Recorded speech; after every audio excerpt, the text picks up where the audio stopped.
Good evening students, कैसे हैं सब लोग? आवाज आ रही है मेरी? आवाज आ रही है क्लियर?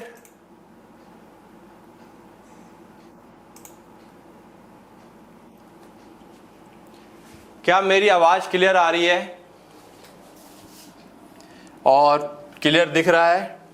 फटाफट रिप्लाई करो। ओके, चलिए, आवाज क्लियर है, ठीक है। सोशल फार्मेसी हम लोगों ने स्टार्ट की थी। सोशल फार्मेसी का बेसिक कॉन्सेप्ट कल हम लोगों ने बहुत अच्छे से समझ लिया था, ठीक है। उम्मीद है आप लोगों ने उसको रिवाइज कर लिया होगा, ठीक है। आज कुछ और बातें आज हम बात करने वाले हैं हेल्थ को लेकर के। हेल्थ जो अगर आपसे कोई जनरली पूछ ले हेल्थ क्या होती है, तो आप सिंपल से एक बात आती है कि भाई फिटनेस, हेल्थ मतलब फिटनेस, मतलब कोई बीमारी नहीं है। बट आज के टाइम पर जो हेल्थ की डेफिनेशन है या कॉन्सेप्ट है पूरी तरीके से बदल चुका है। अब हेल्थ का मतलब केवल ये नहीं होता है कि आप बीमार नहीं है या कोई तरह की बीमारी नहीं है। हेल्थ में बहुत सारी चीजें आ गई हैं, ठीक है। फिजिकल, मेंटल एंड सोशल, ये तीन चीजें ऐड की गई हैं और तीनों को यहाँ पे हमको डिटेल में समझना है, ठीक है। डेफिनेशन समझेंगे, क्या क्या उसके डायमेंशंस हैं, मतलब क्या क्या चीजें कवर होती है हेल्थ के अंदर, क्या क्या चीजें ऐसी हैं जो फैक्टर अफेक्ट करते हैं हेल्थ को। ये क्या हुआ? ओके, ठीक है। कौन कौन से फैक्टर हैं जो हेल्थ को अफेक्ट करते हैं एंड इसके कौन कौन से इंडिकेटर्स हैं। तो स्टार्ट करते हैं। कॉन्सेप्ट ऑफ हेल्थ क्या है आओ समझते हैं। तो जो कॉन्सेप्ट यानी कि स्वास्थ्य की अवधारणा, उसका जनरल इंट्रोडक्शन की बात करें अगर हम लोग, इसी के इर्द गिर्द सारा घूमेगा। देखो फिर बता रहा हूं, सोशल फार्मेसी बहुत ही जनरल टॉपिक है। इसके अंदर इस्तेमाल होने वाली हेडिंग्स अगर आप लोग अच्छे से याद कर लो हर एक टॉपिक की, तो उस हेडिंग को आप खुद से बना करके भी लिख सकते हो। क्या बोल रहा है ये?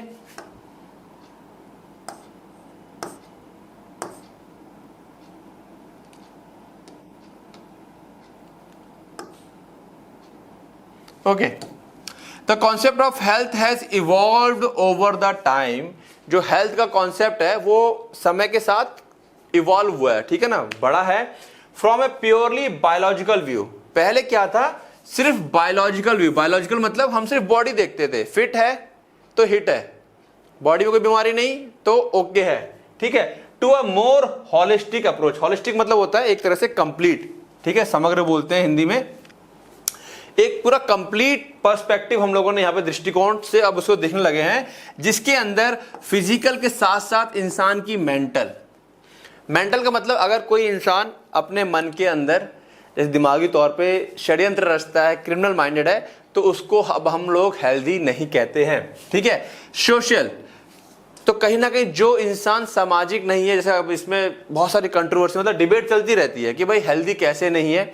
होते हैं कुछ लोग इंट्रोवर्ट वगैरह होते हैं, सामाजिक तौर पे थोड़ा मेल मिलाप कम करते हैं, कुछ लोग बहुत अच्छे से कर लेते हैं, तो ये कंट्रोवर्सी रहती है। लेकिन फिलहाल क्या है, अगर आप सोशल नहीं हो, मेंटली फिट नहीं हो, ठीक है, एंड अगर आप जिस इन्वायरमेंट में रह रहे हो, यस ये चीज भी अभी हम देखेंगे, तो जो इन्वायरमेंट है वो आपका क्लीन नहीं है, आप साफ सुथरी जगह पे नहीं रहते हैं, तो वो सब चीजें भी क्या हैं अब इसके अंदर काउंट की जाती हैं, ठीक है। ये जब पूरा पढ़ोगे तो कहीं ना कहीं आपको एक चीज समझ में आएगी कि इस डेफिनेशन के हिसाब से इक्का दुक्का, मतलब हम लोग कह सकते हैं जब इसको पूरा निष्कर्ष निकल के आएगा ना, तो यही निकल के आएगा, जिस इंसान के मन से लालच या महत्वाकांक्षाएं खत्म हो गई हैं, जिसने अपने आप को सेटिस्फाइड कर लिया है, वही इंसान आज की डेट में हेल्दी कहलाएगा। आओ देखते हैं कैसे, या जो संतुष्ट हो गया अपने आप से, क्योंकि अदरवाइज दिमागी तौर से तो हर कोई कुछ ना कुछ कर ही रहा है।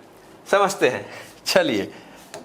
पहला है ट्रेडिशनल कॉन्सेप्ट। ट्रेडिशनल मतलब परंपरागत, जो पुराना कॉन्सेप्ट है। Traditionally health was considered merely, सिर्फ और सिर्फ as the absence of disease, कि आपको कोई भी बीमारी नहीं है या इन्फर्मिटी, आप कमजोर नहीं है। पहले हम सिर्फ यही देखा करते थे, a person was said to be healthy, उसको हम हेल्दी बोल देते थे, ठीक है, if there was no visual symptoms of illness, बीमारी कोई लक्षण नहीं दिख रहे, हमने उसको फिट बोल दिया, ठीक। लेकिन जो मॉडर्न कॉन्सेप्ट है, इसके अंदर बहुत सारे डायमेंशंस जोड़ दिए गए हैं। डायमेंशन मतलब बहुत सारे, इसको नापने के पैमाने जोड़ दिए गए हैं। कैसे? फिजिकल हेल्थ तो देखते देखते हैं कि भाई बॉडी प्रॉपर काम कर रही है कि नहीं कर रही है, किसी प्रकार की बीमारी है कि नहीं है, ये तो चीज देखी जाएगी। इसके साथ साथ मेंटल हेल्थ, क्या इंसान सही से सोच पा रहा है, ठीक है। इसको अगर छोटा सा उदाहरण दूं, आप सबकी लाइफ में कभी ना कभी एक फेज आया होगा, ठीक है, जिसको हम कहते हैं गुस्सा बहुत ज्यादा, या सैडनेस, किसी वजह से एग्जाम में कम आए, किसी से झगड़ा हो गया। तो जिस समय सैडनेस होती है, ठीक है, या एंगर होता है, आप लोग देखते होंगे उस समय दिमाग सही से काम नहीं करता। गुस्से में तो आप सब कुछ बर्बाद कर देना चाहते हो, मतलब आपको जीतना है। और जब सैड हो तो सोचने की, समझने की, आप कुछ सोच कुछ रहे हो, कर कुछ और रहे हो, ठीक है, दिमाग कहीं और है। तो क्या उस समय आपका मेंटली फिट हो आप? नहीं।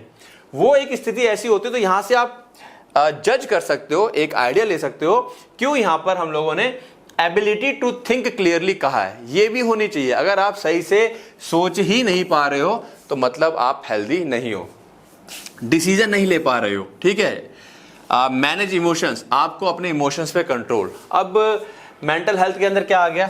अगर आप अपने इमोशंस को कंट्रोल नहीं कर पा रहे हो, मैनेज करना इसे कहा जाता है। गुस्सा बहुत ज्यादा आ गया है तो ऑब्वियस ही बात है कंट्रोल करना है। हम सबको पता है गुस्से में लिया हुआ डिसीजन या किया हुआ काम बाद में पछतावा ही होता है। यही लगता है कि काश यार नहीं बोला होता ऐसा शब्द, या नहीं किया होता है। तो हमको इसको मैनेज करना है, क्योंकि जब वो फेज चला जाता है, वो इमोशंस चले जाते हैं, बहुत खुशी के हों, बहुत दुख के हों, बहुत सैड के हों, तो बाद में जब हम नॉर्मल होते हैं तो यही अल्टीमेट फीलिंग आती है, यार उस समय क्या सोचा या क्या किया, नहीं करना चाहिए था। तो हमको यहाँ पे कंट्रोल करना आना चाहिए। तो कहीं ना कहीं यहाँ पर देखेंगे हम लोग स्पिरिचुअल, मैं धार्मिक नहीं कह रहा, फिर से ध्यान रखना, स्पिरिचुअल का मतलब है जैसे मेडिटेशन वगैरह हो गया, ठीक है, उसकी बात कर रहा हूं मैं। And cope with stress, stress हर किसी की लाइफ में आता है, आता रहता है। एग्जाम का स्ट्रेस आएगा, शादी हो चुकी है तो पैसों का स्ट्रेस होगा, ठीक है, हस्बैंड वाइफ के बीच झगड़ों का, बच्चों के कैरियर का, माँ बाप की दवाइयों का, कहीं ना कोई स्ट्रेस आपको परेशान कर ही रहा है। बिना स्ट्रेस के जिंदगी होती ही नहीं है, ठीक है। तो मेंटल हेल्थ के अंदर इसीलिए सारी चीजें आती है ये। और यही चीज मैं कह रहा था कि मेंटल हेल्थ को देखते हुए सिर्फ जो संतुष्ट इंसान होगा, ठीक है, वही, या जिसने खुश रहना सीख लिया समय के साथ, वही मेंटली हेल्दी हो पाएगा। अदरवाइज हम आम लोग हेल्दी नहीं है। Okay, social health, ability to maintain healthy relationship and adapt to social situation. आपके अंदर क्षमता होनी चाहिए कि आप हेल्दी रिलेशनशिप, आसपास के जो लोग हैं आप उनसे व्यवहारिक रहें और अडेप्ट टू सोशल सिचुएशन। जैसे कि सपोज एक छोटा सा उदाहरण लेते हैं, आप मान लेते हैं आप एक नास्तिक इंसान हैं और आपके फ्रेंड्स वगैरह क्या हैं, धार्मिक लोग हैं। तो आप क्या करोगे, वो जा रहे हैं मंदिर, गुरुद्वारा, चर्च, मस्जिद, तो आप भी साथ में चले जा रहे हो। वो जो काम कर रहे हैं, प्रे कर रहे हैं, आप भी साथ में कर रहे हो, ठीक है ना। मतलब आप ढल रहे हो सोशल सिचुएशन के हिसाब से। आप मानते नहीं हो, एक अलग चीज होगी, लेकिन उसके साथ चलते हो, ठीक है। ना मानना एक अलग बात होगी, लेकिन उसका विरोध भी नहीं है, ठीक है। तो ये हो गया सोशल हेल्थ, मतलब समाज के साथ चलना है, गलत चीज का सपोर्ट नहीं करना। लेकिन हाँ, अगर आप समाज में हो और चार लोग कोई काम कर रहे हैं तो वो कर लो, अगर अच्छा है तो कोई दिक्कत नहीं है, ठीक है। इमोशनल हेल्थ, इमोशनल हेल्थ देखो, मेंटल अलग चला गया, इमोशनल का मतलब क्या हो गया? मेंटल में से सोचना समझने वाली चीज आ जाती है। इमोशनल में क्या है? Awareness and expression of emotions in a balanced way, भावनाओं को समझने और संतुलित तरीके से व्यक्त करने की क्षमता। आपकी जो भावनाएं आ रही हैं अंदर से, ठीक है, गुस्सा आ रहा है, खराब लग रहा है, ठीक है। कुछ लोग क्या होते हैं, एकदम घुन्ना बन जाते हैं। घुन्ना होता है, समझते हो? गुस्सा आया, दबा लिया। तो ये नहीं कह रहा मैं गुस्से में किसी को गलत बोलो, लेकिन सामने वाले को एटलीस्ट ये बताना है आपको कि भाई इस एक्टिविटी से मेरा टेम्परामेंट हाई होता है, मुझे गुस्सा आता है, मत क्या करो, इस चीज से तुम्हारी मेरे को अच्छा लगता है। तो ये आपको एक्सप्रेस करना आना चाहिए। अगर आप अपने इमोशंस को एक्सप्रेस नहीं कर पा रहे हो तो समझ लीजिए बहुत बड़ी समस्या है, दोनों ही जगह से, आपके दोस्तों से, सोसाइटी में, और इवन आपका जो पार्टनर है। तो इमोशंस का जो एक्सप्रेशन है वो बहुत जरूरी है। स्पिरिचुअल हेल्थ, फिर से कह रहा हूं, आध्यात्मिक है, जो आध्यात्मिक है उसको धार्मिक से मत कनेक्ट कीजिएगा। धार्मिक की राह पे चलते हुए आध्यात्म को पाना ये थोड़ा सा बहुत ही कॉम्प्लिकेट हो जाता है। तो यहां पर मैं धार्मिक नहीं बोल रहा हूं, कुछ बच्चे इसको धार्मिक समझ लेते हैं, ठीक है ना। तो धार्मिक के चक्कर में हर कोई अपने अपना, अगर कोई थोड़ा सा ज्यादा धार्मिक होता है तो वो अपने धर्म को लेकर बात करने लगता है। तो मैं फिर कह रहा हूं, दिस इज नॉट धार्मिक, दिस इज स्पिरिचुअल। स्पिरिचुअल का मतलब क्या हो गया? Sense of purpose. आपका जीवन का उद्देश्य क्या है? लिटरली बात करें तो ये बहुत बड़ी चीज है। आपका जीवन का उद्देश्य क्या है?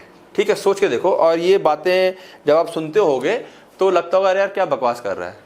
तो क्या उद्देश्य है, एक सोच के देखो जरा बात। कई बार जब पढ़ाता हूं बच्चों को, ठीक है, तब मेरे को भी लगता है, सोच के देखो क्या है। आपका बर्थ होता है, ठीक है ना, बर्थ हो गए, ग्रो करते हो, आप बड़े होते हो, ठीक है, आपने स्टडी कर ली। जिन बच्चों ने स्टडी नहीं कर पाई वो कुछ अपना वर्क करने लगे, जिन लोगों ने स्टडी करी वो लोग स्टडी करने के बाद वर्क करने लगे। अल्टीमेट दोनों लोग यहाँ पर क्या कर रहे हैं? अर्न करने लगे हैं। अर्न करने के बाद क्या कर लिया? शादी कर ली, मैरिज कर ली, ठीक है। मैरिज करने के बाद क्या किया? बच्चे कर लिए, ठीक है। इसको जब आप थोड़ा दूर से देखोगे, दूर से मतलब बाहर खड़े होकर के, बच्चे कर लिए, अब क्या कर रहे हो? बच्चों की पढ़ाई के लिए सारा खेल कर रहे हो अपना। यहाँ पर शादी हो गई है, पति का पत्नी से, पत्नी का पति से झगड़ा हो रहा है, बच्चों की पढ़ाई में कर रहे हो, बच्चे अच्छे निकल गए, अच्छी बात है, नहीं निकले तो उसके लिए दुखी हो, फिर बुढ़ापा आ जाएगा, मर जाओगे। उद्देश्य क्या था? जीवन में क्यों आए थे? केवल बच्चे करने के लिए, ठीक है। ये बात एक स्पिरिचुअल वे में कह रहा हूँ, इसको अलग तरीके से मत कोई कहना कि सब बाद में बच्चे देख देख कमेंट करते सर ऐसा ऐसा, ऐसा कुछ नहीं है। कहने मतलब है ये एक साइकिल चल रही है और ये साइकिल चलती चली जा रही है। आपका इसमें उद्देश्य क्या था? उद्देश्य का मतलब हो गया, पैदा खुद से हो गए, बड़े खुद से हो गए, स्टडी माँ बाप ने करवा दी, ठीक है, काम करना पड़ा या इच्छा थी भाई पैसा कमाना बहुत ज्यादा, कर लिया आपने, अर्न कर लिया बहुत ज्यादा, ठीक है, शादी हो ही जाती है, कुछ लोग लव मैरिज कर लेते हैं, बच्चे हो ही जाते हैं। तो उद्देश्य क्या था? उद्देश्य तो ये थोड़ा सा स्पिरिचुअल चीज आ जाती है। This is the spiritual. ये डिटेल टॉपिक है, हमारे टॉपिक से बाहर की चीज है, बस बता रहा हूं मैं कि स्पिरिचुअल चीजें भी आती हैं। वैल्यूज, ठीक है, और इनर पीस। क्या अंदर से आपको शांति है? अंदर से आप शांत है? तो मैंने कहा ना, इसके जब हम पॉइंट देखेंगे तो एक मेंटल वाला आता है, एक स्पिरिचुअल वाला आता है, ठीक है। सेंस ऑफ पर्पस बहुत ही कम लोगों को पता है अपना, ठीक है। इनर पीस मेरे ख्याल से 99% लोगों के पास नहीं है। अंदरूनी शांति है ही नहीं। किसी ना किसी 24 आवर सोच रहा है, पैसा, झगड़ा, बच्चे, बीवी, पति, माँ बाप, कहीं ना कहीं दिमाग उलझा हुआ है, ठीक है, शांति है ही नहीं, ठीक है। Then environmental health. 3 चीजें हैं जो हमको हेल्थी होने से रोकती है। एक मेंटल हेल्थ, बाकी चीजें तो एक बार को ओके भी हो सकती है आपकी। स्पिरिचुअल हेल्थ हर कोई नहीं कर पाता। और इन्वायरमेंटल। इन्वायरमेंटल में क्या है? Living in a clean, safe and sustainable environment. क्या आपका आसपास का एनवायरनमेंट क्लीन है? नहीं होता है, ठीक है। स्वच्छ, सुरक्षित और टिकाऊ। टिकाऊ मतलब सस्टेनेबल, मतलब जो लंबे समय तक एक समान रहे। बाढ़ आ रही है, धुआं धक्कड़ है, पॉल्यूशन बहुत ज्यादा है, गंदा पानी है, नालों में इधर उधर फैला पड़ा है, गंदगी पड़ी है। तो एनवायरनमेंट स्वच्छ कहाँ मिलता है आपको? बहुत रेयर जगह पे आप कई बार देखते होंगे। कुछ प्लेसेस है जहाँ एकदम एनवायरनमेंट शांत रहता है, पहाड़ों पे चले जाओ एनवायरनमेंट अच्छा मिलता है, ठीक है। तो हम ऐसे एनवायरनमेंट को कह सकते हैं। तो ये 3 चीजें हैं जो कहीं ना कहीं आपको कंप्लीट हेल्थ की डेफिनेशन से थोड़ा सा रोक देती हैं। बात समझ में आ रही है? क्लियर है बातें? ठीक है। तो ये मॉडर्न कॉन्सेप्ट हो गया और इसी के इर्द गिर्द पूरा हमारा ये वाला टॉपिक चलने वाला है, कॉन्सेप्ट ऑफ हेल्थ, ठीक है। चलिए आगे आते हैं। अब जो हमारा हेडिंग है भाई, WHO ने क्या डेफिनेशन दे रखी है। एग्जाम में क्वेश्चन आता है तो सीधा डेफिनेशन लिखनी है कि वर्ल्ड हेल्थ ऑर्गेनाइजेशन ने 1948 में हेल्थ को डिफाइन किया था, ठीक है, कि a state of complete physical, mental और सोशल वेलबींग। फिजिकल, मेंटल और सोशल वेलबींग, जो ये तीनों होगा फिट, वही क्या कहलाएगा? हेल्दी कहलाएगा। Not merely the absence of disease और इन्फर्मिटी। सिर्फ बीमारी का ना होना या कमजोरी का ना होना ही हेल्दी नहीं है, ठीक है। आपको यही डेफिनेशन लिखनी है यहां पर। अब 3 बातें हैं, physical wellbeing, mental wellbeing, social wellbeing. वहां समझा चुका हूं, मैंने कहा ना चीजें यहां पर क्या होंगी, रिपीट होंगी थोड़ी सी, फिर समझते हैं। Physical wellbeing, proper body function, आपकी बॉडी सही तरीके से काम कर रही है, आप फिट हो, फ्रीडम फ्रॉम पेन और इंजरी, पेन, मोटापे की वजह से आर्थराइटिस नहीं हो रही है, जीना चढ़ते हो सांस नहीं फूल रही है, ठीक है, ये सब पेन कैटेगरी में आ जाएगा। चोट वोट कोई नहीं लगी हुई है तो आप फिजिकली फिट हो, ठीक है। मेंटल वेलबींग वही आ गया, emotional balance. Cognitive health, cognitive health मतलब कॉग्निटिव हेल्थ क्या हो रहा है, मैं चल रहा हूं इधर बोल रहा हूं, बोलने के साथ साथ मैंने वही पॉइंट को मार्क भी किया था, मतलब मेरा बोलना सोचना समझना, आप सबको पता है आप जब कोई शब्द बोलते हो ये मेरा हाथ का मूवमेंट है, तो ये ब्रेन कहीं ना कहीं पहले ही कैलकुलेट करके दिमाग में मेरे चल जा रहा है। जो मैं शब्द अपने मुंह से निकाल रहा हूं वो मेरे दिमाग में कुछ सेकंड पहले ही क्या हुए हैं, प्रोड्यूस हुए हैं कि मेरे को अब यही शब्द बोलने हैं, मेरे को ऐसे ही हाथ हिलाना है। तो ये सारी चीजें ब्रेन के अंदर कुछ देर पहले होती है, ठीक है ना। और इसीलिए कहा जाता है कॉग्निटिव हेल्थ में एक बहुत अच्छी बात जो सीखी है, आप सब लोग भी फॉलो कर सकते हो, कि हमेशा जब चलते फिरते या कोई चीज कहते हो ना, तो हमेशा अपने काम को एनालाइज करो। आप क्या बोलने जा रहे हो, दिमाग में सोच लो। सोचने वाला ऐसा नहीं कि सोचो पहले क्या बोलना है, आप उसको ध्यान दो कि दिमाग क्या सोच रहा है, क्योंकि जो सोचोगे वही बोलोगे। या आप कदम बढ़ा रहे हो तो देखो मेरा कदम बढ़ रहा है, मतलब आपको अपने ऊपर एनालिसिस करना सीखना है। ये थोड़ा सा जो बात बोल रहा हूँ शायद कम लोगों को समझ में आएगी, बट ठीक है। तो cognitive health and the ability to cope with normal life stress. घर में झगड़े, बच्चे नहीं पढ़ रहे, माँ बाप की तबीयत खराब है, पति पत्नी के झगड़े, ठीक है, उसने मेरी बात नहीं सुनी, ठीक है, वो मिलने नहीं आया, फ्रेंड ने मेरे काम नहीं किया, तो ये सब क्या है, नॉर्मल लाइफ के स्ट्रेस है, होता ही है, ठीक है, होता ही है। अब नॉर्मल लाइफ स्ट्रेस में बहुत सारी चीजें आज के टाइम पे कॉमन होती चली जा रही हैं, ठीक है। तो नॉर्मल लाइफ की स्ट्रेस मतलब फैमिली के तौर पे देखें, झगड़ा कॉमन है, फाइनेंशियल दिक्कत कई बार आ जाती है। अच्छा, फाइनेंशियल दिक्कत कैसे आ जाती है, कोई बहुत अच्छा सक्षम है, तब भी अचानक से मान लो किसी को कोई अच्छा घर दिख गया या प्लॉट दिख गया, उसने कहा यार प्लॉट तो 50 लाख का है, मेरे पास 40 लाख है, उसने 10 लाख की क्या करी, लोन ले लिया, उधारी ले ली। अब वो 10 लाख की उधारी हो गई है ना, तो वो 10 लाख का टेंशन है, भले उसका अच्छा रिच पर्सन था, मतलब ठीक ठाक पैसे थे, लेकिन 10 लाख की उधारी होगी, तो कुछ साल क्या चलने वाला है, स्ट्रेस चलने वाला है।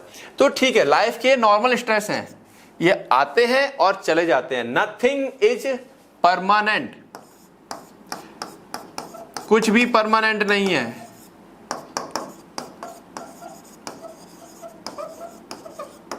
ठीक है, कुछ भी परमानेंट नहीं है। आज आप डीफार्म कर रहे हो, कल आपकी शॉप होगी या जॉब कर रहे होगे, परसों आपकी शादी हो चुकी होगी, आप जिंदगी भर पढ़ते नहीं रहोगे, ठीक है, जिंदगी भर मेरे लेक्चर नहीं सुनोगे, मैं जिंदगी भर हो सकता है ना पढ़ाऊं, बहुत सारी चीजें, कुछ भी चीज परमानेंट नहीं है। तो प्रेजेंट की जो स्थिति है वो नॉर्मल लाइफ स्ट्रेस से हमको कोप करना आना चाहिए, समझना है कि चीजें आती हैं और जाती हैं। Then social wellbeing, supportive relationship, ठीक है, सहयोगपूर्ण संबंध, आपके आसपास जितने लोग हैं उनसे सपोर्टिव संबंध होने चाहिए, कम्युनिटी कनेक्शन होना चाहिए आसपास के लोगों के साथ, and ability to fulfil sorry जो सोशल रोल्स हैं, सामाजिक रोल्स जो होते हैं एक तरह से ना समाज में, मान लो कोई फंक्शन हो रहा है, शादी ब्याह है, कोई मिल के लोग फंक्शन कर रहे हैं, जैसे कि नॉर्मल जो मिल के लोग करते हैं मोहल्ले वाले, एक मेरे को जो ध्यान है, जैसे कि होली से पहले होली का दहन जो होता है ना, मिल करके लोग चंदा करके फिर वो लकड़ी रखते हैं, तो ये हो गया क्या, सोशल रोल्स। तो जो सामाजिक थॉट उसमें हो रहा है, उसमें आपकी भागीदारी वगैरह, तो ये social wellbeing, mental wellbeing, physical wellbeing, अब यही चीजें चलती रहेंगी पूरा। अगर आपको ये पॉइंट समझ में आ गए हैं तो आप केवल ये मेन हेडिंग याद रखिए, उसके अंदर आप अपने हिसाब से पॉइंट लिख सकते हो, ठीक है। फिर से कि चीजों को समझने की कोशिश करो, ये जो सोशल फार्मेसी वाला चैप्टर है समझने वाला है, रटने की कोशिश मत करना, और अपने शब्द अगर आप फ्रेम कर सकते हो, जो इंग्लिश में बच्चों को जिन लोगों को दिक्कत आती है, हिंदी वाले बच्चों को, खुद से अपने शब्द फ्रेम करो, बनाओ, बस खत्म कहानी, ठीक है। नाउ वेरियस डायमेंशन, अब डायमेंशंस का मतलब समझो। डायमेंशंस का मतलब अगेन वही आता है, जैसे यहाँ पे डेफिनेशन में 3 चीजें बोल दी, फिजिकल, मेंटल, सोशल, यहाँ पे सब चीजें कवर नहीं हो रही हैं, ठीक है। कवर कैसे नहीं हो रही है कि सोशल के अंदर कई सारी चीजें हैं, मेंटल के अंदर क्या क्या चीजें करनी है, तो अब अलग से टॉपिक है वेरियस डायमेंशंस। डायमेंशंस क्या होते हैं, जैसे कि अगर मैं बोलूं कि एक हमारे पास क्या है, क्यूब है, तो भाई इसके डायमेंशंस क्या है, इसको नापोगे कैसे, तो आप कहोगे सर इसकी लेंथ से इंटू करूंगा, ब्रेथ से इंटू करूंगा हाइट से, तो आपने क्या नाप लिया, इसका वॉल्यूम नाप लिया। पेरीमीटर नापना है तो इसके एरिया साइड को उसको प्लस करूंगा, तो लेंथ ब्रेथ हाइट इसके क्या हो जाएंगे, डायमेंशंस हो जाएंगे। बात समझ में आई, जिसके थ्रू हम कई सारी चीजों को नाप सकते हैं, वॉल्यूम, पेरीमीटर, इसका एरिया वगैरह तमाम चीजें। ठीक है, तो health is a multi dimensional concept. Dimensions clear हो गए, आयाम, that goes beyond just free from the disease. ये केवल वही वाली कहानी आती है कि सिर्फ इतना ही नहीं है कि बीमारी से आजाद हो आप। The world health organisation and other health model recognise the following main dimensions. बहुत सारे डायमेंशंस हैं, जिसमें कुछ खास खास ये हैं। पहला डायमेंशन, नो डाउट, हम कैसे चेक करते हैं कि भाई आपकी फिजिकल हेल्थ कैसी है। ठीक है, पहला डायमेंशन, ठीक है, यानी कि proper functioning of the body and it's system. इसमें हम लोग क्या क्या देखते हैं, हम देखते हैं कोई बीमारी तो नहीं है, क्रोनिक इलनेस तो नहीं है, BP EP type, diabetes type का, आपको बैलेंस्ड न्यूट्रिशनल मिल रहा है कि नहीं मिल रहा है, क्या आप रेगुलर एक्सरसाइज कर रहे हो। अगर आप रेगुलर एक्सरसाइज नहीं कर रहे हो तो जी हाँ, रेगुलर एक्सरसाइज आपके काउंटिंग में है। आधा घंटा आपको कम से कम रोज का टाइम निकालना है, कुछ भी करो। And adequate sleep, very important. आजकल लोग पर्याप्त नींद नहीं लेते हैं, 12 बजे सो रहे हैं तो 5 बजे उठ जा रहे हैं। 12 बजे क्यों सो रहे हैं, फ्री हो गए हैं 9 बजे खा पी करके, 2-3 घंटे मोबाइल में लगे हुए हैं, मोबाइल ने बर्बाद कर दिया आजकल। नींद आने वाले टाइम पर बहुत ही ज्यादा एक कॉम्प्लिकेटेड बीमारी के तौर पे निकल के आने वाली है। हर समय जो स्क्रॉलिंग करते हैं, लोगों की नींद चली गई है। खैर, रेगुलर एक्सरसाइज, नींद पूरी ना हो पाना। नींद मुझे पता है आप लोग भी पूरी नहीं करते हो, कायदे में 7 से 8 घंटे की नींद जो हम अडल्ट लोग हैं उनको करनी चाहिए। हेल्दी वाइटल साइंस, यानी कि आपका बीपी, हार्ट रेट, जो भी चीजें हैं वो एग्जैक्ट होनी चाहिए। बीपी नॉर्मल होना चाहिए, हीमोग्लोबिन नॉर्मल होना चाहिए, हार्ट रेट नॉर्मल होना चाहिए, तो वाइटल साइंस सारे नॉर्मल होने चाहिए, तो हम कहेंगे कि आपकी फिजिकल हेल्थ ओके है। ये हो गया इसका पहला डायमेंशन। ठीक है, दूसरा है मेंटल और साइकोलॉजिकल, ये आ गया इसका डायमेंशन, यानी कि हम यहाँ पर इमोशनल और कॉग्निटिव वेलबींग देखेंगे। ठीक है, इसमें क्या देखेंगे कि ability to cope with stress and adversity, आप स्ट्रेस के साथ किस तरीके से लड़ते हो, और एडवर्सिटी मतलब कोई खराब समय जब आता है। Positive self esteem and emotional resilience, सकारात्मक आत्मसम्मान तथा भावनात्मक दृढ़ता, ये चीज चेक करी जाती है इमोशनल के अंदर।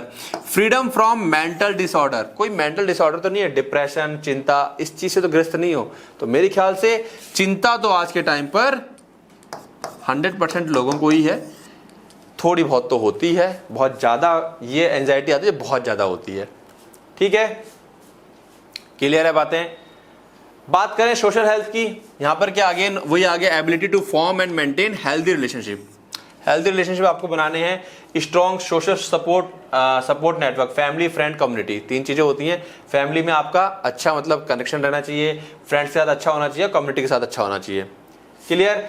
Then effective communication and interpersonal skill, आपका जो कम्युनिकेशन है लोगों के साथ अच्छा होना चाहिए, और इंटरपर्सनल स्किल, लोगों से जो व्यवहार है, तालमेल है, लोगों से बात करने का तरीका है, वो सब चीजें आपकी क्या है, ओके होनी चाहिए। पार्टिसिपेशन इन सोसाइटल एक्टिविटी, जितनी भी सोसाइटल एक्टिविटीज हैं उसमें आपको पार्टिसिपेट करना है। तो एक जो इसका डायमेंशन है, जैसे कि मैंने बताया अभी क्यूब को नापने के लिए लेंथ ब्रेथ हाइट है, वैसे यहाँ पर एक डायमेंशन क्या आ गया, सोशल हेल्थ आ गया। ठीक है, देखो मेंटल में फिर बता रहा हूं, कॉग्निटिव वेलबींग मेन आता है, डिसीजन मेकिंग कैपेसिटी, फिर आता है इमोशनल, दोनों को कनेक्ट मत कर देना। यहां पर आप किस तरीके से एक्सप्रेस करते हो और मैनेज करते हो अपने इमोशंस को, सैडनेस, बहुत ज्यादा खुशी है, गुस्सा है, उस चीज की बात हो रही है। ठीक है, कैसे इसको इंडिकेट, क्या इसके वो है indicators, emotional intelligence, self awareness और एम्पैथी, खुद की आपको अपने लिए कितनी क्या आप अपने आप को जान पा रहे हैं, आप क्या हो, आपकी क्या आदतें हैं, कभी चेक करना। और सहानुभूति, दूसरों के प्रति कितनी सहानुभूति है आपको, ये चीज कभी आप चेक करना। सेल्फ अवेयरनेस, यानी कि चाहो तो आज ही चेक कर सकते हो।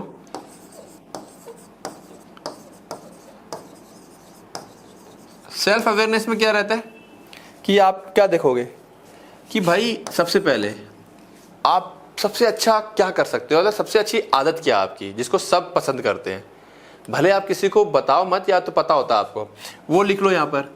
फिर सबसे गंदी आदत आपकी क्या है, कुछ तो ऐसी होगी जो इंसान को पता होता है, ठीक है, वो चेक करो। तो ये सेल्फ अवेयरनेस है ना, कि क्या आप अपने आप को जान रहे हो। ऐसा कोई भी इंसान नहीं है जो 100% परफेक्ट है। इंसान कहता है मैं तो बहुत अच्छा हूं, अरे अच्छे नहीं हो भाई, मेरे अंदर भी कुछ गंदी आदतें हैं। क्यों, अच्छा गंदी आदतें क्यों बोल रहा हूं मैं, गंदी आदतें इसलिए क्योंकि वो मेरी आदत ऐसी है, भले ही वो गलत नहीं है, लेकिन उससे सामने वाले को कष्ट होता है। सामने वाला कौन? मेरे माँ बाप हो सकते हैं, बच्चे हो सकते हैं, दोस्त हो सकता है, मेरी पत्नी हो गई, या कोई भी हो गया, ठीक है ना। तो उससे सामने वाले को क्या हो सकता है? कष्ट हो सकता है। तो क्या हो, तरीका क्या होता है? अगर आप सेल्फ अवेयर हो तो आपको वो काम करना बंद कर दो, या काम करो अपना, अकेले में करो जो कुछ करना है अपना, ठीक है, ताकि सामने वाले को दुख ना हो। ये हो गया self. Then healthy coping mechanism, not suppressing emotions. Healthy coping, अपने इमोशंस को सप्रेस नहीं करना, भावनाओं को दबाने की बजाय उन्हें उचित रूप से व्यक्त करना है। जो मैं अभी आपको बात बता रहा था, कुछ लोग, आप लोगों ने सुना होगा एक वर्ड घुन्ना, घुन्नापन या मन घुन्ना। कोई चीज है अंदर दबा ली अपने, कोई चीज खराब लगी, मैं नहीं, अंदर दबा। और वो जो अंदर दबा ली है, उससे क्या हुआ? अंदर ही अंदर आपका क्या है, चीजें वो होने लगती है। और ये खास करके आप एक फ्रेंड्स में ज्यादातर ये चीजें कहाँ होती, दोस्तों में तब भी लोग एक बार को बोल देते हैं।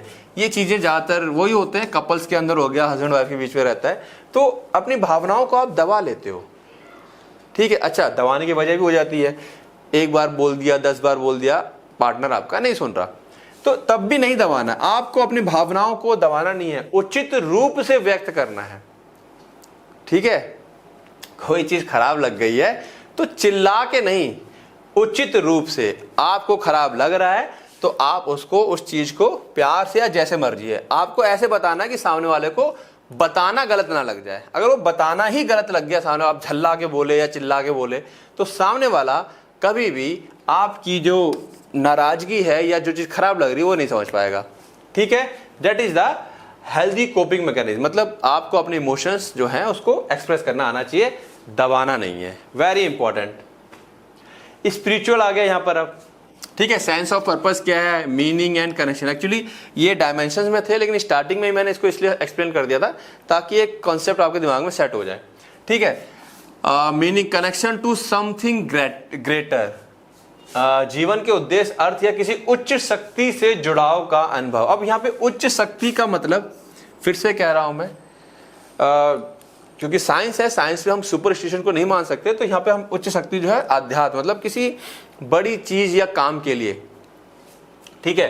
Personal beliefs, values and ethics आते हैं, ठीक है। आपका खुद का क्या भरोसा है, आप अगर ठीक है, ऊपर वाले मानते हैं तो वो हो सकता है उसके हिसाब से आप कनेक्ट हो रखे हैं। वैल्यूज क्या है, एथिक्स, आपके नैतिक सिद्धांत क्या है। होता है कुछ लोगों का नैतिक सिद्धांत होते हैं, और कुछ लोगों के नैतिक सिद्धांत कुछ लोगों के लिए खराब भी हो सकते हैं, तो ठीक है। लेकिन आपके नैतिक सिद्धांत क्या है, उससे किसी को नुकसान तो नहीं हो रहा है, तो ओके है। Practices like meditation, prayer and mindfulness, ठीक है। ध्यान, प्रार्थना और माइंडफुलनेस जैसी गतिविधियां आप कर रहे हैं कि नहीं कर रहे हैं, तो ये स्पिरिचुअल हेल्थ आपकी कैसे, अगर आप ये सारे काम कर रहे हैं तो यानी कि आप स्पिरिचुअल हेल्थ ओके है। क्योंकि सबसे जरूरी आज के टाइम पर इंसान का खुद से जुड़ाव बहुत जरूरी है। इंसान खुद से ही नहीं जुड़ पा रहा है, वो सामने वाले से कनेक्ट करने की कोशिश कर रहा है कि भाई ये ऐसा, मतलब सामने वाला कुछ करेगा तो खुश हो रहा है, सामने वाला कुछ करेगा तो दुखी हो रहा है, वो खुद से कनेक्ट नहीं हो पा रहा है, ठीक है। और जब से रील्स वगैरह आ रही हैं तब से चीजें और भी ज्यादा वैसी हो गई हैं, बदतर होती जा रही हैं। इंटेलेक्चुअल हेल्थ यानी कि engagement in creative stimulating mental activity. कैसे क्रिएटिविटी, क्या आप लगातार, क्रिएटिविटी में क्या होगा, continuous learning and problem solving. Problem आती है, सॉल्व करो, आप लगातार लर्न कर रहे हो, सीख रहे हो, निरंतर सीखना तथा समस्याओं का समाधान करना। कोई भी चीज प्रॉब्लम आती है उससे सीखना है। हो सकता है कि कोई चीज आपने ही सही सोच के करने की कोशिश की हो, लेकिन उसका इंपैक्ट गलत आ गया हो, आपकी नीयत नहीं खराब हो, आप करना तो कुछ और चाहते थे लेकिन उसका रिजल्ट कुछ और आ गया तो खराब हो गया, तो वहां से आप क्या कर रहे हो, सीख ले रहे हो। क्या कर, निरंतर लर्निंग, मतलब सीख ले रहे हो लगातार। That is the intellectual health. अच्छा, ये ऐसा मैंने किया था तो ये काम ऐसा खराब हो गया, ये मेरी गलती थी, आगे से मैं ऐसा नहीं करूंगा। ये नहीं कि अरे यार थोड़ा सा ऐसा होता है, नहीं यार, मतलब गलती आपकी है, आप किसी और को दोष दे रहे हो, ये काम नहीं करना है, ठीक है। और प्रॉब्लम सॉल्विंग, और अगर फंसी गए हो कहीं प्रॉब्लम में तो वहां पे उसका समस्या का समाधान करो। Openness to new ideas and critical thinking, आपको नए विचारों के प्रति खुलापन। जी हाँ, नए विचारों के प्रति खुलापन। नए विचार में आप लोगों को बता दूं मैं, नए विचार कहीं से भी आ सकते हैं, कहीं से भी।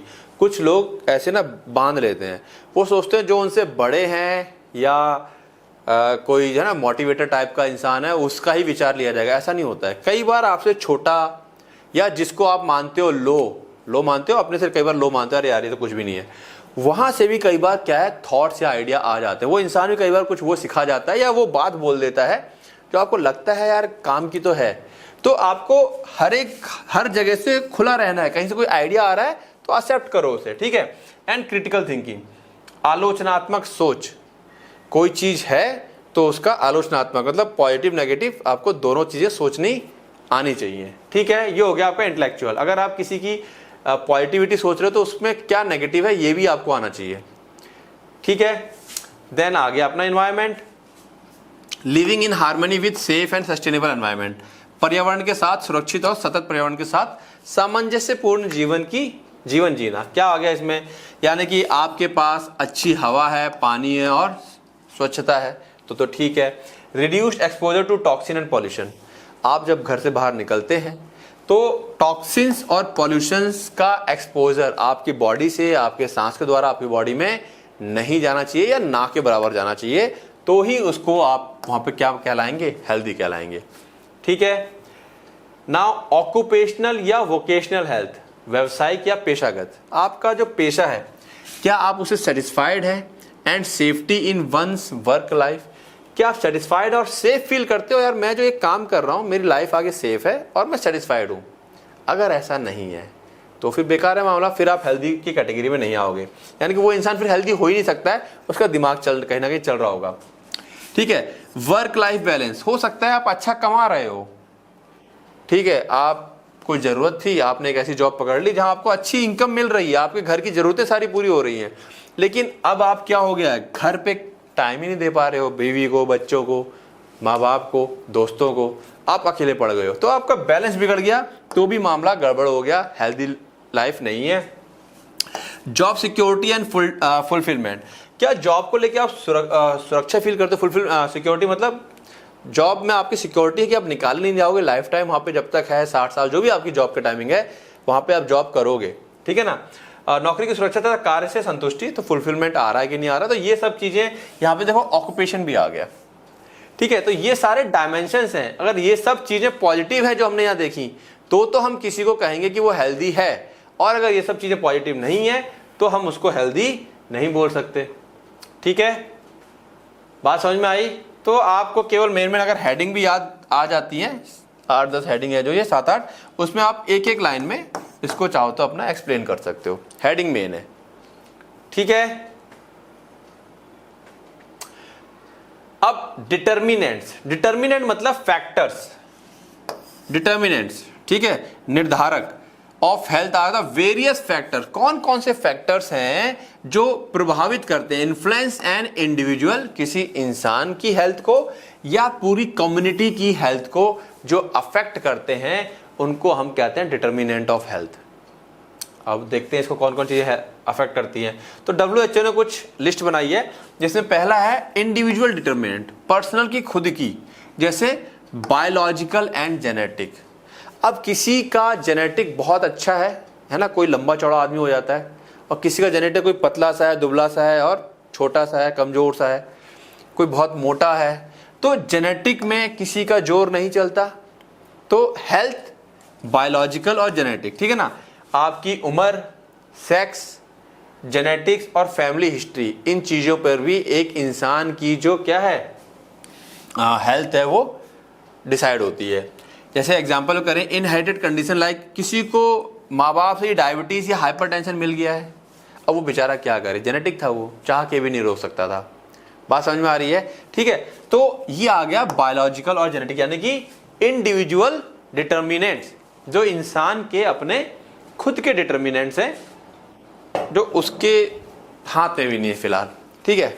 नेक्स्ट आते हैं बिहेवियरल, या वो लाइफस्टाइल कैसे जी रहा है, ये इसके हाथ में है, कैसा खाना खा रहा है, कैसा न्यूट्रिशन ले रहा है, ठीक है, फिजिकल एक्टिविटी कर रहा है कि नहीं कर रहा है, तंबाकू और अल्कोहल खा रहा है कि नहीं खा रहा है, स्लीप पैटर्न कैसा है, ऐसा तो नहीं रात भर मोबाइल देख रहा है, 2 घंटे सोया, फिर उठा काम पे चला गया, ऑफिस में सो रहा है 2 घंटे, फिर आया, फिर तो ये स्लीप पैटर्न तो नहीं गड़बड़ है। पर्सनल हाइजीन, व्यक्तिगत स्वच्छता कैसी है उसकी, साफ सफाई से खुद से रहता है, रोज नहाता धोता है कि नहीं नहाता धोता है, ये सब चीजें किसमें आ गई, इंडिविजुअल डिटर्मिनेंट्स। ये सारे फैक्टर डिसाइड करेंगे क्या वो हेल्दी है या नहीं है। ठीक है, कोई भी चीज इसमें नेगेटिव होगी यानी कि उल्टी हो जाएगी तो वो हेल्थ की कैटेगरी में नहीं आएगा। अब आते हैं एनवायरमेंटल डिटरमिनेंट्स, यानी कि जो आसपास की चीजें अफेक्ट डालेंगे, जिसमें सबसे पहला आता है सोशल और इकोनॉमिक कंडीशन, यानी कि इंसान की इनकम क्या है, सोशल स्टेटस क्या है। अगर उसकी इनकम अच्छी है इसका मतलब वो अच्छा हेल्थ केयर अफोर्ड कर सकता है बीमार पड़ेगा तो, और लिविंग कंडीशन, साफ सफाई, नौकर चाकर अपना रखा हुआ है, बढ़िया खाना सब कुछ कर रहा है, ठीक है। एजुकेशन, ठीक है, affect knowledge of health practice, अगर एजुकेटेड है तो जो उसकी हेल्थ प्रैक्टिस मतलब क्या चीज खाना चाहिए क्या चीज नहीं खाना चाहिए, खुद से पढ़ के भी चीजों को कर सकता है, ठीक है। एम्प्लॉयमेंट, अगर जॉब सिक्योरिटी है, वर्किंग कंडीशन अच्छा है, स्ट्रेस लेवल डाउन है, कम है, तो क्या है उसकी हेल्थ अच्छी होगी। Social support, family friend community support उसके साथ जुड़ा हुआ है, दोस्त भी उसकी हेल्प करते रहते हैं अगर जरूरत पड़ती है, फैमिली का भी सपोर्ट है, कम्युनिटी का भी सपोर्ट है, सब उससे घुल मिल के रह रहे हैं, सबके साथ घुल मिल के रहता है, इमोशनली सेटिस्फाइड रहता है, तो उसकी हेल्थ अच्छी होगी, ठीक है। तो ये सोशल और इकोनॉमिक कंडीशन आ गया, यानी कि आसपास की आ रही है ये। Then discrimination and inequality, racism, gender bias, देखो रेसिज्म है ना, रेस का मतलब हो गया नस्लीय भेदभाव, जैसे ना गोरा काला, इसका भेदभाव का शिकार नहीं है, या जेंडर बायस, लैंगिक, लड़कियां ज्यादातर भेदभाव का शिकार हो जाती है, अरे परिवार में हो जाती है खास करके। डिसेबिलिटी एक्सेस, तथा दिव्यांग व्यक्तियों के लिए सुविधाओं की उपलब्धता, अगर कोई डिसेबल है ना, पैर खराब है, हाथ खराब, तो क्या उसको वो सारी सुविधाएं मिल रही हैं सरकार की तरफ से, या कि वो अपने सारे काम सुचारू रूप से कर सके सही ढंग से, तो ये चीज भी डिसाइड करेगी, यानी कि ये सब कहाँ आ गया, एनवायरनमेंट डिसाइड कर रहा है उसकी हेल्थ कैसी होगी, ठीक है। अगर कोई मान लो नस्ल भेदभाव का शिकार हो रहा है, जेंडर वाइज का शिकार हो रहा है, ठीक है, पर्सन डिसेबल है और उसको उसके लिए चिढ़ाया जा रहा है या सही से सुविधाएं नहीं मिल पा रही हैं, तो क्या होगा, मेंटली डिस्टर्ब होगा अल्टीमेटली। अब फिजिकल एनवायरनमेंट की बात करें, जैसे safe housing, clean water, air quality, जहां वो रह रहा है क्या वो हाउस सेफ है, चोर चकारी तो नहीं होती है, गुंडे डकैत तो नहीं आते हैं, क्लीन वाटर आता नहीं आता घर में, जहां रह रहा है क्या वहां की हवा शुद्ध है, आसपास ऐसा नहीं बहुत गंदी फैक्ट्री टाइप की गंदा धुआं निकलता है, इस टाइप की चीजें तो नहीं है। सैनिटेशन, नगर पालिका के लोग आते हैं साफ सफाई करते हैं घर के आसपास, ठीक है। क्लाइमेट कैसा है, पोल्यूशन लेवल कैसा है, ठीक है, ये आ गया फिजिकल एनवायरनमेंट। बात समझ में आ रही है। तो ये डिटर्मिनेंट्स, फिर से कहीं भूल ना जाओ, कौन कौन से फैक्टर्स हैं जो डिसाइड करेंगे कि सामने वाले की हेल्थ या पूरी कम्युनिटी की हेल्थ कैसी है। हेल्थ सर्विस कैसी है, क्या सरकारी अस्पताल या जो मोहल्ला क्लिनिक वगैरह प्रॉपर है, वहां दवाइयां वगैरह प्रॉपर रहती हैं, सही टाइम पे इलाज हो जाता है कि नहीं हो जाता है, ठीक है। Access to affordable and quality health care, किफायती एवं गुणवत्तापूर्ण स्वास्थ्य सेवाओं तक पहुंच है कि नहीं है। Availability of hospital, medicine, health professional, doctors वगैरह, हॉस्पिटल्स वगैरह उस एरिया में, इलाके में है या नहीं है। नहीं होंगे तो क्या होगा, बीमार होगा, बीमारी रह जाएगा, अच्छे डॉक्टर्स नहीं है। Cultural and gender norm, traditional belief, कुछ मान्यताएं होती हैं, और प्रैक्टिसेस अफेक्टिंग डाइट, जैसे लोग की मान्यताएं होती हैं जो कि डाइट को अफेक्ट करते हैं। फिर से कह रहा हूं, हम लोग साइंस पढ़ रहे हैं तो साइंस की ही बातें करेंगे, ठीक है।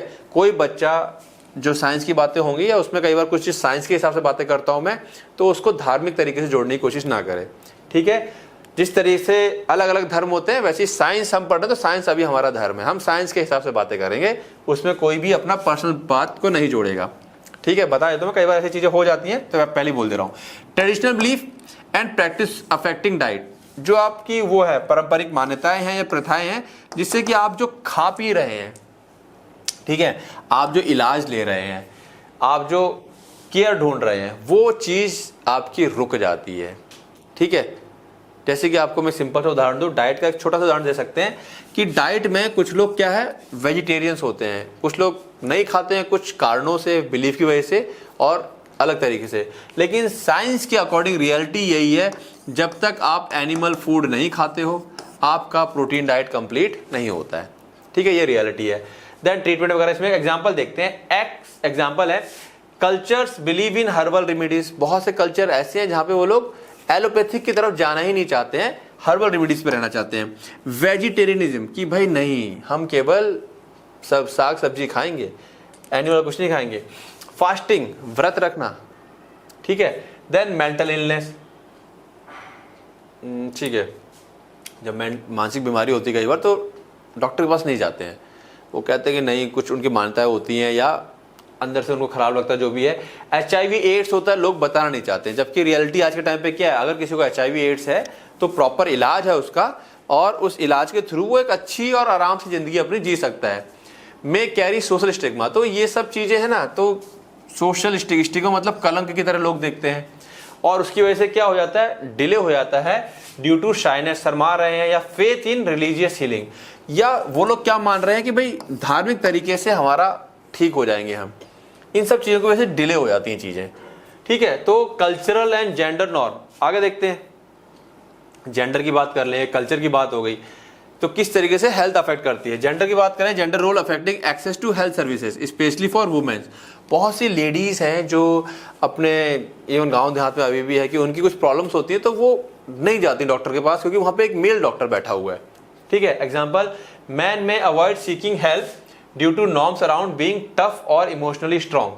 अच्छा, यहाँ पे मैंने फीमेल की बात करी, या मैन की बात हो रही है कि मैन कई बार क्या होता है, हेल्प नहीं लेता है। क्यों? क्या सिखाया गया, तुम टफ हो, तुम इमोशनली स्ट्रांग हो, तुमको हेल्प नहीं चाहिए। वो अपनी मन की बात किसी से बोल नहीं रहा, कुछ कर नहीं रहा, ठीक है। जेंडर नॉर्म में रेस्ट्रिक्ट वुमेन्स एक्सेस टू कॉन्ट्रासेप्शंस। तो जेंडर नॉर्म, अगर वुमेन की बात करें तो बहुत से ऐसे वो हैं, करके मान्यताएं हैं कि लोग फीमेल्स को कॉन्ट्रासेप्शन लेने से मना किया जाता है, अबॉर्शन करने से मना किया जाता है, मैटरनल हेल्थ केयर करने से मना लिया जाता है, ठीक है। In rural areas girls may not receive the same nutrition and medical attention as the boy. गांव देहात में चले जाओ तो लड़कियों को उतना न्यूट्रिशन या अटेंशन नहीं मिल रहा है जितना कि लड़कों को मिल जा रहा है। तो ये सब चीजें हैं जो कि हेल्थ को क्या करती हैं, अफेक्ट करती हैं, और चीजें हैं आज भी, ठीक है। क्लियर है बातें? Then political and policy factor, very important, ठीक है। अगर आपकी जो सरकार है उसकी नीयत अच्छी है कि भाई मेरी जो पब्लिक है, मेरा जो शहर है हेल्दी हो, वो अच्छी पॉलिसी बनाएंगे, ठीक है, अच्छी तरह से मेडिसिन वगैरह से प्रोवाइड करवाएंगे। उनकी नीयत ही अच्छी नहीं है, पॉलिसी उनकी बेकार है, तो लोगों की सेहत पे फर्क पड़ेगा, ठीक है। तो government health policies and health care infrastructure, क्या अच्छे अच्छे सरकारी अस्पताल बनवाए हैं सरकार ने, क्या प्रॉपर डॉक्टर्स का अरेंजमेंट है, क्या मेडिसिन प्रॉपर प्रोवाइड करवा रही है सरकार, ठीक है। जहां करवा रही है वहां के लोगों की हेल्थ अच्छी है, जहां नहीं करवा रही है वहां मामला गड़बड़ हो जाएगा। Laws affecting health rights, vaccination, drug regulation, बहुत से लॉज ऐसे हैं जो हेल्थ के राइट है ना, सबको स्वस्थ रहने का अधिकार है, जिसके तहत अपने सरकारी हॉस्पिटल है, वैक्सीनेशन सबको लेने का अधिकार है, तो सरकारी तरफ से बहुत से वैक्सीनेशन फ्री ऑफ कॉस्ट दिए जाते हैं, और ड्रग रेगुलेशंस, ठीक है, दवाइयों को लेकर के कुछ नियम है तो जो अफेक्ट करते हैं लोगों की हेल्थ को। दवाइयां जैसे कि मलेरिया, टीबी, बहुत सी दवाइयां फ्री करी गई हैं, ठीक है। तो ये सब चीजें अफेक्ट डालेंगी लोगों की या किसी एक इंसान की हेल्थ को। तो ये सारे फैक्टर्स हैं जो डिसाइड करेंगे कि किसी एक इंसान या उस पूरी कम्युनिटी की हेल्थ कैसी होगी, ठीक है। चलिए, अब बात है हमारे पास हेल्थ इंडिकेटर। सारी हेडिंग्स अलग अलग हैं बेटा, ध्यान रखना, मैचिंग मत कर देना। हेल्थ इंडिकेटर, हम कैसे पता लगाएंगे कि कोई जो इंडिविजुअल है या पॉपुलेशन है, ठीक है, ठीक है, वो हमारी हेल्दी है। अभी आपका सर ऊपर वाले से नहीं, उससे पता नहीं लगाते, उस कुछ पॉइंट आएंगे, बट एक जो कम्युनिटी है या पूरा एक एरिया है या कंट्री है, वो हम लोग ना इंडेक्स बनाते हैं कि ये कंट्री सबसे हेल्दी है। एक अभी बीच में आया था कि सबसे खुश लोग कहाँ पाए जाते हैं, ये कैसे पता लगाएंगे, ठीक है। तो health indicators are measurable variables, ऐसे वेरिएबल्स, ऐसी चीजें जिनको हम नाप सकते हैं, जो हेल्प करते हैं आंकने में कि हेल्थ स्टेटस एक इंडिविजुअल का क्या है या पॉपुलेशन का क्या है, या हमारा हेल्थ सिस्टम कैसा है, अच्छा है या खराब है। मतलब जो हेल्थ सिस्टम हमने लगा दिया है सरकार ने, जो हेल्थ सिस्टम चल रहा है, क्या वाकई में प्रॉपर तरीके से काम कर पा रहा है। They are used by health professionals, policy maker and researchers to monitor. ये जो मेजरेबल वेरिएबल्स है, इनको कौन यूज करते हैं, हेल्थ प्रोफेशनल, पॉलिसी मेकर जो पॉलिसी बना रहे हैं, और रिसर्चर्स टू मॉनिटर करने के लिए और इवेलुएट जांचने के लिए, to improve public health outcome and public health outcome, public की हेल्थ का आउटकम क्या आ रहा है, रिजल्ट क्या आ रहा है, जो चीजें चल रही हैं, सरकार की जो व्यवस्थाएं चल रही है, क्या उससे वाकई में पब्लिक को फायदा हो भी रहा है कि नहीं हो रहा है। चलिए समझते हैं टाइप्स ऑफ हेल्थ इंडिकेटर, जिसमें सबसे पहला है हम ये देखेंगे मॉर्टेलिटी, मौतें कितनी हो रही हैं। ठीक है, टॉपिक चेंज हो गया। तो हम कैसे पता लगाएंगे कि कोई हमारा इंडिविजुअल या जो पॉपुलेशन है वो हेल्दी है। वहां पे मृत्यु दर बहुत कम होना चाहिए बीमारियों से मरने वालों का। ठीक है, major death and causes of death in population, इसमें हम क्या नापते हैं, कितनी मौतें हो गई और इसका कारण क्या था। भाई ऐसा भी हो सकता है कि भूकंप आया हो, तो वो नहीं, इसमें मतलब वो उसको उस तरीके से नहीं देखेंगे। बीमारियों से अगर लोग ज्यादा मर रहे हैं तो मान के चलो फिर वहां का हेल्थ सिस्टम या जो हेल्थ है वो है गड़बड़ है मामला। जैसे उदाहरण के तौर पे क्या क्या चीजें देखते हैं, क्रूड डेथ रेट, सकल मृत्यु दर हिंदी में कहा जाता है, टोटल डेथ पर 100 पीपल पर ईयर, 1000 लोगों में एक साल में कितने लोग मर गए। इन्फेंट मॉर्टेलिटी रेट, ठीक है, एक साल से नीचे बच्चे जो पैदा हुए और एक साल से हुए भी नहीं वो बच्चे कितने मर गए। अगर आपका हेल्थ सिस्टम अच्छा है तो बच्चों की मौत कम होगी। टॉपिक आएंगे अभी आगे। Maternal mortality ratio, death due to pregnancy per 1 lakh live birth. ठीक है, बच्चों को जन्म देते समय 1 लाख महिलाओं में कितनी महिलाएं उनकी डेथ हो गई, ये भी चीज चेक करते हैं। ठीक है, अगर आपका हेल्थ सिस्टम अच्छा है तो ये बहुत कम होना चाहिए। Under 5 mortality rate, death of children under 5 पर 1000 लाइव बर्थ, बच्चे जो 1 से 5 साल के बीच में आ रहे हैं ना, जो आजकल देखते होगे आप लोग, मिड डे मील वगैरह चलता है और तमाम चीजें चलाई जाती हैं गांव देहात में। क्यों चलाई जा रही हैं? क्योंकि उनको न्यूट्रिशन अच्छा नहीं मिल पा रहा है, जिसकी वजह से मौतें हो जाती हैं। ठीक है, ये चीज चेक करी जाएगी। लाइफ एक्सपेक्टेंसी एट बर्थ, हम लोग, ठीक है, average year a newborn is expected to live, पैदा होने के बाद हम सोचते हैं कि एक बच्चा कितने साल जिएगा। जो नॉर्मल हम लोग कहते हैं ना, किसी किसी कंट्री में 60 साल ही है, अपनी इंडिया में आई थिंक 70 साल तक का है। ठीक है, तो जितना जापान में चले जाओ 100 साल तक लोग लाइफ एक्सपेक्टेंसी, मतलब जिंदा है, सॉरी पैदा हुआ है और सब कुछ नॉर्मल रहा, छोटा मोटा बीमार भी पड़ा, एक्सीडेंट नहीं हुआ है, तो एक इंसान 90 से 100 साल जीता है वहां पे। तो this is the life expectancy at birth. ये जितनी ज्यादा होगी इसका मतलब आपका हेल्थ सिस्टम उतना अच्छा है। ठीक है, हम क्या चेक देख रहे हैं, टाइप्स ऑफ हेल्थ इंडिकेटर, किन किन चीजों के माध्यम से हम नाप सकते हैं कि भाई उस सिस्टम का, उस पॉपुलेशन का हेल्थ कैसी है। तो पहला हो गया, हम मृत्यु दर का देख रहे हैं अलग अलग लेवल पे, अलग अलग चीजें करके। देन मॉर्बिडिटी इंडिकेटर्स, कितने लोग बीमार हैं, रोगग्रस्तता संकेतक। मॉर्बिडिटी का मतलब होता है बीमार। ठीक है, major disease prevalence and illness in population, बीमारी कितनी ज्यादा है, लोग कितने बीमार हैं, या एक तरह से कोई बीमारी कितनी फैली हुई है। आपकी अगर दवाइयों वाला सिस्टम अच्छा होगा, लोग हेल्दी होंगे तो जल्दी बीमार नहीं पड़ेंगे। लोग जब कमजोर है, इम्यून सिस्टम वीक है, तो जल्दी बीमार पड़ेंगे।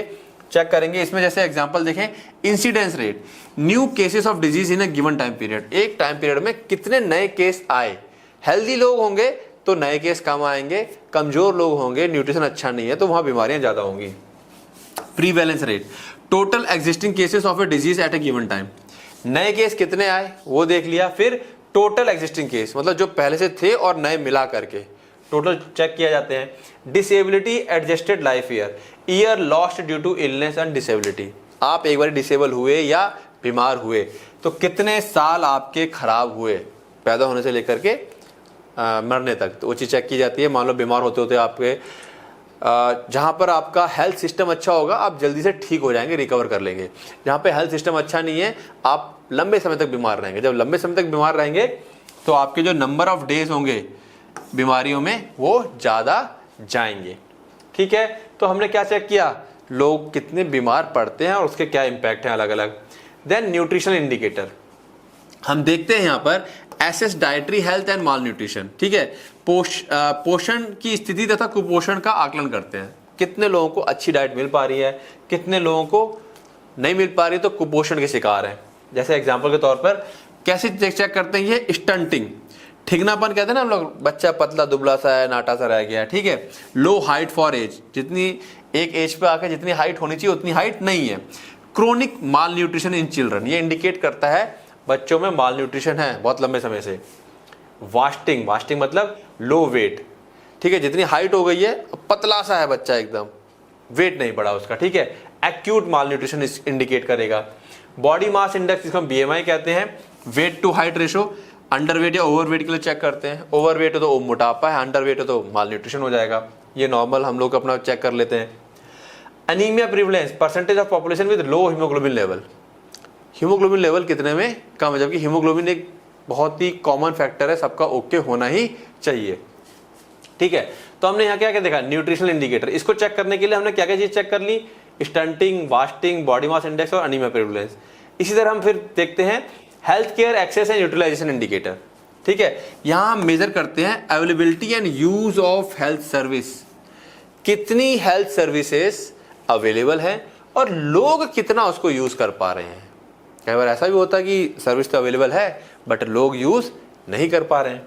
ठीक है, एग्जांपल के तौर पर doctors population ratio, number of doctors पर 10,000 पीपल कितने हैं, जितने ज्यादा डॉक्टर्स उतनी अच्छी हेल्थ होगी। ठीक है, हॉस्पिटल बेड डेंसिटी, बेड्स पर 1000 पीपल, 1000 लोगों में अगर सारे हॉस्पिटल जोड़ लिए हैं, सबके बेड काउंट कर लिए जाए तो 1000 लोगों में कितने बेड निकल रहे हैं। जितने ज्यादा बेड होंगे उतना अच्छा है, बीमार होने पे लोगों को इजीली बेड अवेलेबल रहेंगे। Vaccination coverage, percentage of children receiving immunisation, कितना परसेंट बच्चा इम्यूनाइजेशन यानी कि वैक्सीनेशन लगवा पा रहा है। ठीक है, तो इस तरीके से हम देखते हैं हेल्थ केयर एक्सेस की भाई क्या सेवाएं हैं और कितना लोग उसको इस्तेमाल कर पा रहे हैं। इससे भी आइडिया लगेगा कि भाई उस एरिया की पॉपुलेशन हेल्थ कैसी है। These are the health indicators. Antenatal care, प्रसव पूर्व देखभाल कवरेज, मतलब डिलीवरी होने से पहले, जब प्रेग्नेंट लेडी होता है उससे पहले का जो देखभाल होती है, जिसमें आजकल काफ़ी गवर्नमेंट की तरफ से प्रोग्राम चल रहे हैं, काफ़ी सारा न्यूट्रिशन वगैरह प्रोवाइड करवाया जाता है फीमेल्स को। ठीक है, percentage of pregnant women receiving care, कितनी प्रेग्नेंट वुमेन केयर को प्राप्त कर पा रही है जो कि सरकारी स्कीम्स वगैरह रहती है उसके तहत। फिफ्थ है बिहेवियरल एंड लाइफस्टाइल इंडिकेटर, हम यहाँ पे ट्रैक करते हैं हेल्थ रिलेटेड बिहेवियर, लोगों का पूरा सर्वे होता है। ठीक है, क्या क्या देखते हैं, कितने लोग स्मोकिंग करते हैं, ठीक है, अल्कोहल कितने लोग पी रहे हैं, फिजिकल इनएक्टिविटी कितनी है, कितने लोग जिम वगैरह जा रहे हैं, अपने कसरत वगैरह करते हैं और कितने लोग नहीं कर रहे हैं अपना। ठीक है, dietary habits, fruit vegetable intake या फास्ट फूड कंजप्शन, कितने लोग बाहर का ज़्यादा खा रहे हैं और कितने लोग फ्रूट वेजिटेबल वगैरह ज़्यादा खाते हैं। तो ये सारी चीज़ें हम लोग क्या करते हैं, एक्सेस मेजर करके बिहेवियरल लाइफस्टाइल इंडिकेटर। तो जितना अच्छा होगा, ये धूम्रपान नहीं कर रहा है, अल्कोहल नहीं पी रहे हैं, फिजिकल इनएक्टिविटी कम है, इनएक्टिविटी कम है यानी कि एक्टिव ज़्यादा है।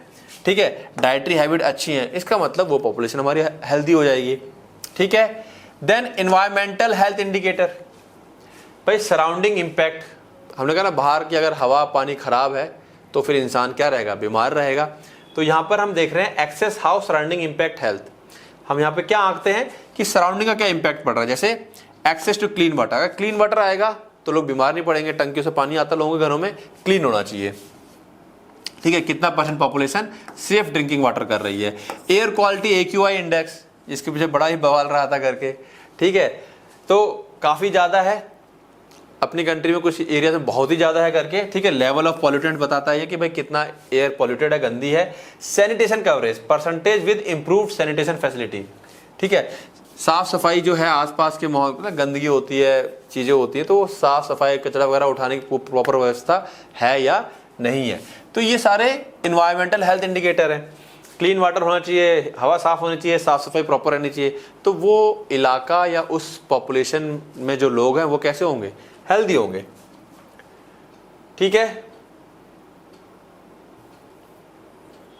Then socio economic and demographic, सामाजिक आर्थिक और जनसंख्या संकेत, यानी कि link health outcome to social and economic factor. यहाँ पे हम सामाजिक और इकोनॉमिक, कहीं ना कहीं एक तरह से पैसों वाली बात आ जाएगी यहाँ पर। उदाहरण के लिए सोशल इकोनॉमिक के अंदर लिटरेसी रेट, कितने लोग ज़्यादा पढ़े लिखे हैं, जितना ज़्यादा पढ़े लिखा होगा आप सबको पता है उतना ही ज़्यादा अवेयर होता है, जागरूक होता है।